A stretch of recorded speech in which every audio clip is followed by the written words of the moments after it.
Okay, so in the previous video, we taught a lot about the things that go behind quartiles and percentiles, focusing on quartiles now, which are the 25th, 50th, and 75th percentiles. Now we want to start doing some applications. So we're going to do some stop and starts here. The first thing I would like you to do is to find the median of this data. And don't forget, you must write everything in order.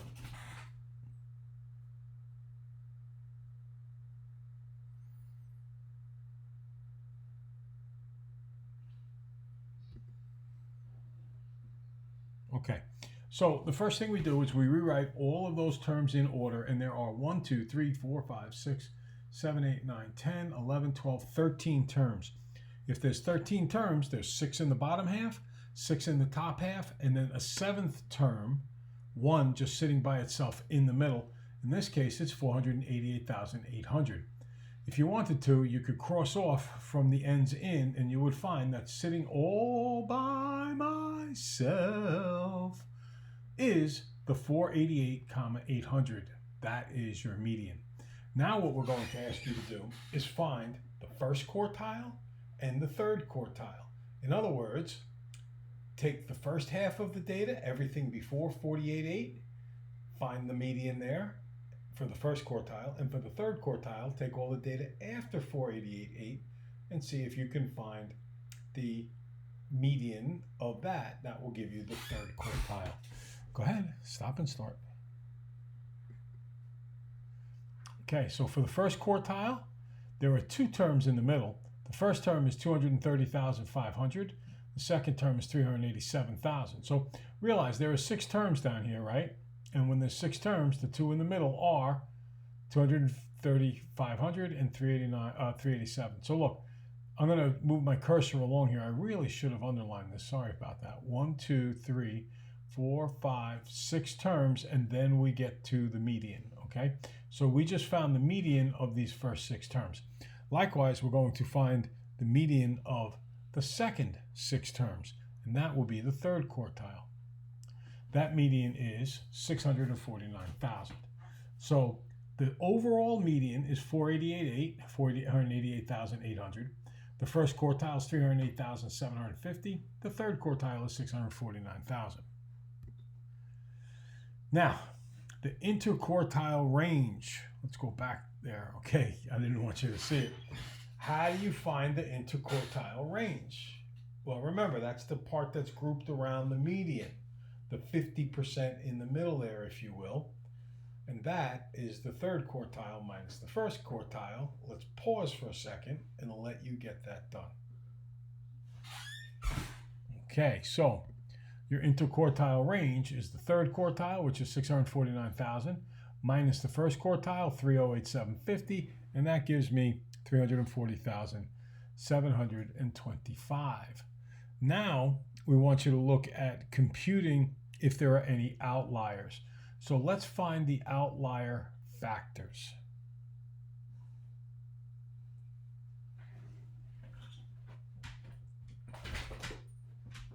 That's 1.5 times the interquartile range. So if I do 1.5 times 340,250, I get 510,375. So what I want to do now is I want to take my first quartile right here, and I want to subtract that number. And then I'm going to take my third quartile right here, and I'm going to add that number. And any scores that are outside of the results of those 2 calculations, we are going to consider outliers. So for quartile 1, I take 308,750, I subtract, this is the 510,375, which we got multiplying 1.5. We call that, I call that, the outlier factor, always times the interquartile range. And I come up with negative 201,625. Clearly, there are no numbers on that list that are smaller than negative 201,625.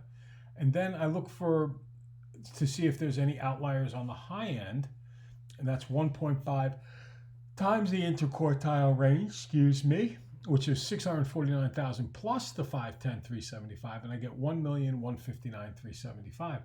And the answer is yes, there is one above, the 5,500,000. So we would call that an outlier. So there's no outliers on the low end, but there is a potential outlier on the high end, okay? And we'll consider that an outlier. All right, so that's some work with finding quartiles, medians, interquartile range, and whether or not something can be an outlier. So let's take a look at this one. You know what? I'm going to put everything of this one up together because I had put all of this data together and I expected to have you guys do it, and I made a boo-boo and a mistake. So let's do this. Ready? We'll work through this together rather than doing stop and start. So for the following 11 salaries, calculate the interquartile range. The first thing I did was everything ends in thousands. So I just converted to like 28,000, 28 instead of 28,000 and so on. I put the numbers in order. You always want to do that first because there's 10 pieces of data. There's going to be 2 in the middle. I circle the 2 in the middle, and that tells me the median, which is 54. Then I notice, well, look, I got 5 scores below, 5 scores above. The middle score of the 5 below is 40.5, so that's your first quartile. And the middle score above is 68.5, so that's your third quartile. The interquartile range is the highest minus the lowest, the third quartile, I'm sorry. Interquartile range is third quartile minus first quartile, which works out to be 28. Now, is there an outlier? The outlier factor is 1.5. Again, that's my name. It's not in the book. 1.5 times 28 makes 42. And then I go, well, if my first quartile is 40.5 and I subtract 42, I get negative 1.5. Yeah, there's no scores below that. And then if I take the 68.5 and add 42, I get 110.5. And ding, ding, ding, ding, ding. That 120 is bigger than that. So 120,000 can be an outlier. Okay, we'll treat it as if it is for sure. All right, so that's working our way through a problem. By the time I get to class, I better animate that slide a whole lot better. All right, so the next one up is 50 students were asked how much sleep they get during a school night, and they rounded them to the nearest hour. There's the results. Okay, so the first thing we want to do is find the 28th percentile of this. I just want to interpret this with you a little bit before we go any further. This means that the frequency is 2, which means 2 of the statistics students said they get 4 hours sleep a night. They must love to go fishing. Next, frequency. 5 students said they get 5 hours sleep a night. 7 students said they get 6 hours. 12 students get 7 hours. 14 students get 8 hours. 7 students get 9 hours. 3 students get 10 hours. Now, relative frequency. The relative frequency, we spoke about this last week when we were organizing data in tables. It's simply going to be n, which is the total number of frequencies. And in this problem, we know that that's 50 because it says 50 statistics students. You could also add up the frequencies. You would get 50 there too. And you just take the individual amount of sleep, 4 hours, and then how many people had 4 hours sleep, which is 2, then you divide by the 50. And 2 divided by 50 is 0.04. That's your relative frequency. 5 divided by 50 is 0.10, relative frequency. 7 divided by 50 is 0.14. So you'll notice that if you do those divisions, that's how the relative frequency column is created. Now, cumulative relative frequency. Cumulative comes from the word accumulate, which means to gather as we go along. So for the first interval, if you will, which is 4 hours sleep, it's 0.04. But then because we're accumulating in the second interval of 5 hours sleep, it's 0.10 more. So I do 0.04 plus 0.10 and I get 0.14. Then for 6 hours sleep, the relative frequency was 0.14, so I add that and I get 0.28. I just want to pause for a second. 0.04 meant 4%, 0.14 is 14%, 0.28 is 28%. So keep that in mind as we go through this. The next one, 7 hours sleep, is 0.24. So if I add that up, I get 0.52 or 52%. Next one is 0.28 or 28%. When I add that to 52%, I get 80% or 0.80. It's the same thing. And you should be fluent back and forth between percents and decimals. Then the next one is 0.14 is the relative frequency. I add it to 0.80 and I get 0.94. And the last 10 hours sleep, 0.06, which is 1.00 or 100%. The cumulative relative frequency will always add up to 100%. Okay? So with that in mind, my question to you is, or my instructions to you is to find the 28th percentile. Go ahead, find that 28th percentile. What is the amount of sleep that represents 28th percentile? Okay, so I realize that to find the 28th percentile, notice the 0.28 over here. That meant we said 28%. So what that means is 28% of the 50 data values is 14 values. Okay, so the 14th value is found when you get 6 hours sleep. So this 0.28 says this is where your 28th percent score lies. It's right here. So it's between the last of the sixes, and the first of the sevens. So this is your 28th percentile. It's the last of the sevens and the last of the sixes. I keep saying seven, I'm sorry. It's the last of the sevens and the beginning of the sixes. Kind of like medians, since it's right on that line between 6 and 7, we're going to call it 6.5. So that's how we find the 28th percentile. We hit 28th percentile when we're all done with the sixes and about to start the sevens, so we call it 6.5. Okay, now this time we were looking for you to find the median of this data. Find the median. How many of hours sleep is the median?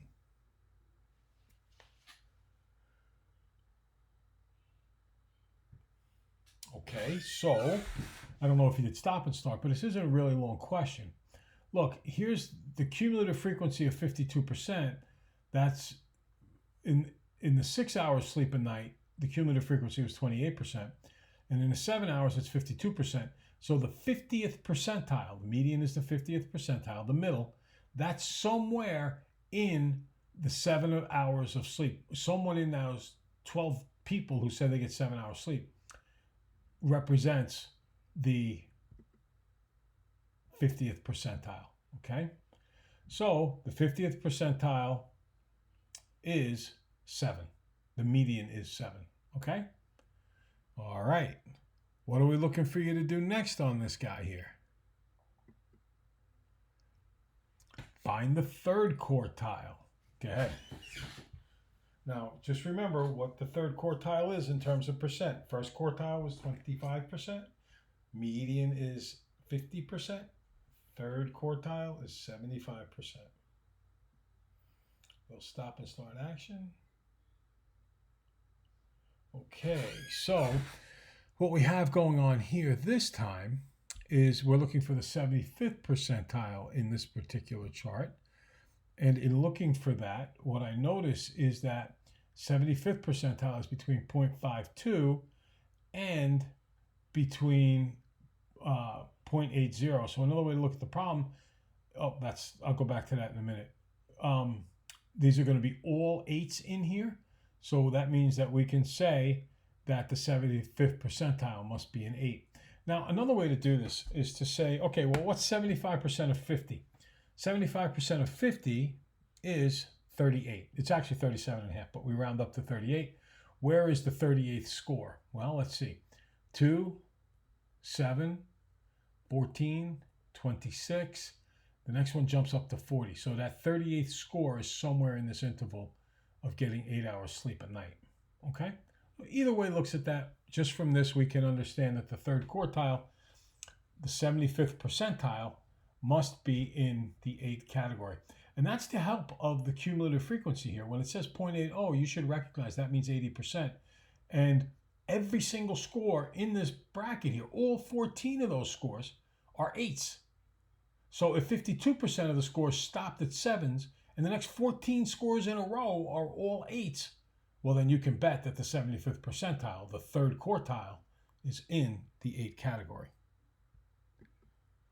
Okay, so next up, 50 statistics students were asked how much sleep they got per night. What we just did. Find the 80th percentile, find the 90th percentile, and find the first quartile. What is another name for the first quartile?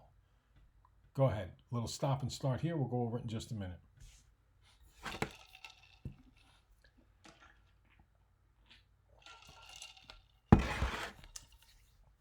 Okay.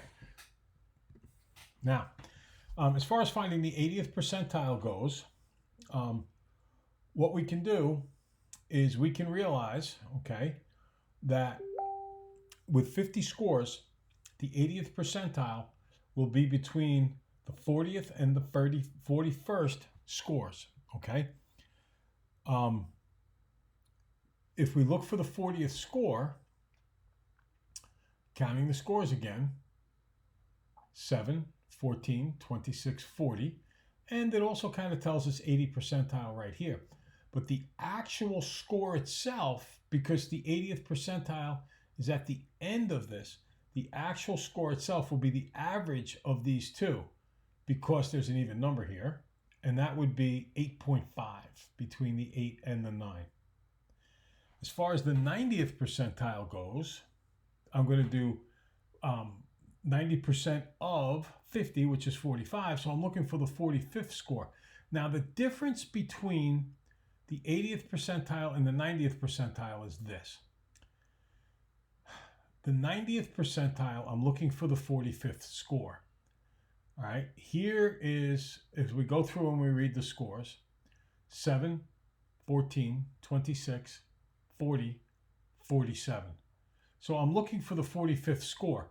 Everything in the interval here, it's all 9s. There are 7 people who got 9 hours sleep. So the 45th score has to be a 9. When we were looking for what the 80th, well, not the 80th, the 40th score, the 80th percentile would be, it landed right on the end of an interval. It landed right between 8 and 9. When it lands on the end of that interval, the number's not contained completely within the interval, so we have to divide it in half between 8 and 9, and we get 8.5.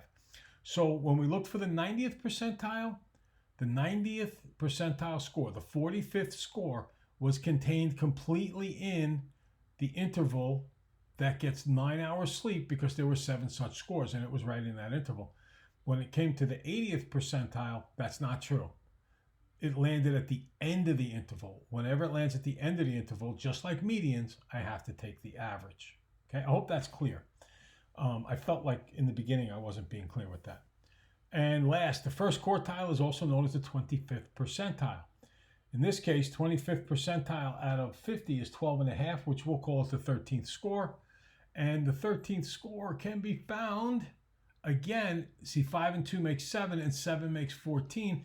It's completely in this interval right here, which means it had to be 6 hours sleep. Okay? All right. So that's the end of some of our sample problems. We're going to lead forward toward box plots in just a minute, and we're going to begin that with a cautionary note.